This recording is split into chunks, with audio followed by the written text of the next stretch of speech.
जब पूरी हरी हरी घास चरने लगे भैंस, तो उसके एक सींग पर ये पैर में रखता था और दूसरे सींग पर दूसरा रखता था। वो चल रही है नीचे, पूरे उसके पुट्ठा को मैं पकड़ के जैसे छिपकली सड़ जाती। जब गर्दन भारी हो भैंस के तो भैंस ऐसे उठावे, छड़क के मैं पीठ पर बैठ जाता था।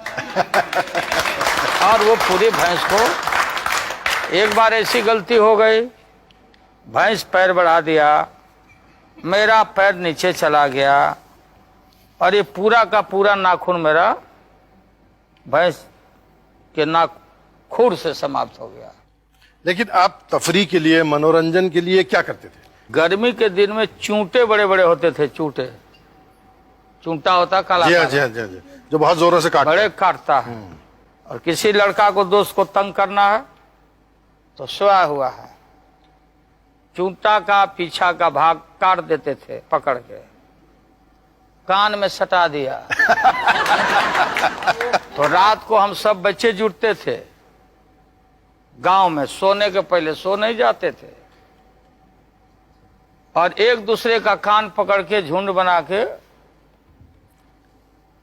चूंटा हो चूंटा मामा के घैलिया काहे फोड़ल हो चूंटा, अब पूरा कान ऐसे रहेंगे। फिर दिन में बैठते, सब पलहत्थी मार के बैठ जाते थे और अंगूठा अपना पकड़ लिया, और ये अंगूठा इस तरह से रखा, फिर दूसरा पकड़ा, फिर तीसरा पकड़ा, फिर चौथा पकड़ा, सभी दोस्त मिल करके, और बोलते थे हम लोग, तार काटो तरकुल काटो, काटो रे बन खाजा, हाथी पर के घुंघरू चमक चर खाजा। ये हमारा काम होता है, ये हमारे एंटरटेनमेंट, ये हमारा एंटरटेनमेंट था गांव गंवई के लोगों का, और खास करके हमारा इलाका भोजपुरी इलाका था जी। तो कोई तो, फिर उसके बाद कहीं नाच वो चाया कभी कभी, तो जाके हम लोग बैठे। मैं आपके एंटरटेनमेंट की बात चली है तो कुछ ऐसे लोगों को बुलाता हूं जो उस एंटरटेनमेंट से जुड़े हुए हैं। बच्चे प्लीज बैठ जाएं और गौर से सुने कि बाबूजी जब शरारत करते थे तब क्या होता था। प्लीज पधारें राम प्रवेश यादव जी, राजदेव यादव जी और रामप्रीत यादव जी, बचपन के दोस्त लालू जी। आइए, पधारिए पधारिए, आइए आइए।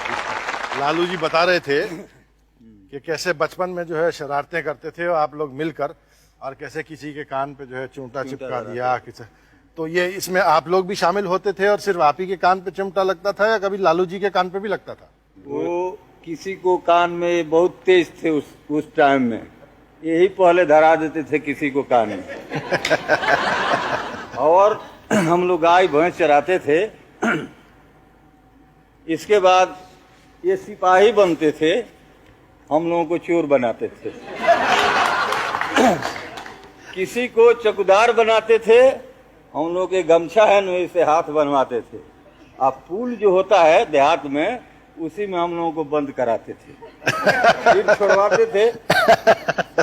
इसके बाद जब हम लोग कहे कि हम लोग आज सिपाही बनेंगे, तो ये दरोगा बन जाते।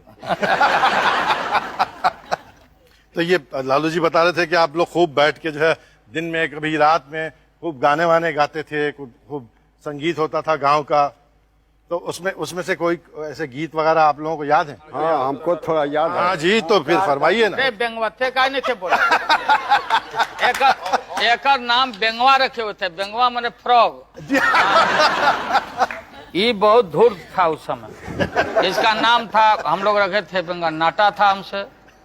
वो पोखरा में छठ व्रत के अवसर पर जब गांव भर की महिलाएं जुटती थी छठ करने के लिए, तो ये तैरना जानता था, खड़ा होकर तैरता था, और हमको तैरने नहीं आता था, ये हमको कुआं में डुबा देना चाहता था। तो वो बोला, आए लालू भाई, ये लालू भाई आओ, इतने पानी है। तो हम उत्साह में चले गए, ये किनारे हट गया, हम गज से जाकर डूब गए। ये बात को छिपा रहा, तब ये हल्ला हुआ, सारी महिलाएं लोग गए, हाथ में हाथ लगा के तान के हमको लाए। उसके बाद आपने इनको क्या किया? इनका बढ़िया से इलाज किया गया। ये बहुत अच्छा गाता है। तो ये तो आप ही फरमाइश कर सकते हैं, हमारी तो बात मानेंगे नहीं। अरे तो वो गा के सुनाओ तो।